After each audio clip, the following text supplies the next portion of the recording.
अस्सलाम वालेकुम नाज़रीन, मैं हूँ सलवा हसनैन। आप देख रहे हैं सूर्या न्यूज़।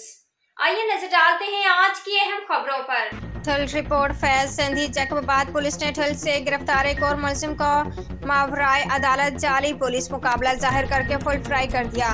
4 रोज कबल ठल पुलिस ने जेलानी ग्राउंड से सदाम लाशारी को मोटरसाइकिल छीनने के इल्जाम में गिरफ्तार करके उनके वर्सा से नौजवान की रहाई के लिए 10 लाख तलब किए गए। ना देने पर जैकबाबाद पुलिस ने फुल फ्राई कर दिया। तफसीलात के मुताबिक ठल ए सेक्शन थाने की पुलिस ने 4 रोज कबल जेलानी ग्राउंड ठल के रहायशी 28 साल सदाम हुसैन लाशारी को होटल से मोटरसाइकिल छीनने के इल्जाम में गिरफ्तार करके पुलिस ने नौजवान की रहाई के लिए वर्सा से 10 लाख रुपए रिश्वत तलब की। वर्सा की जानिब से रकम की अदायगी पर ठल पुलिस ने मुलजिम को जैकबाबाद पुलिस के हवाले कर दिया, जिनको इतवार और पीर की दरमियानी शब जैकबाबाद के पुलिस ने थाना आबाद की हदूद घड़ी चंद शाह के करीब जाली पुलिस मुकाबले के जरिए फायरिंग करके मौके पर हलाक कर दिया। ठोल पुलिस का गुज़श्ता 2 माह के दौरान मावराए अदालत कत्ल का ये तीसरा वाक़या है।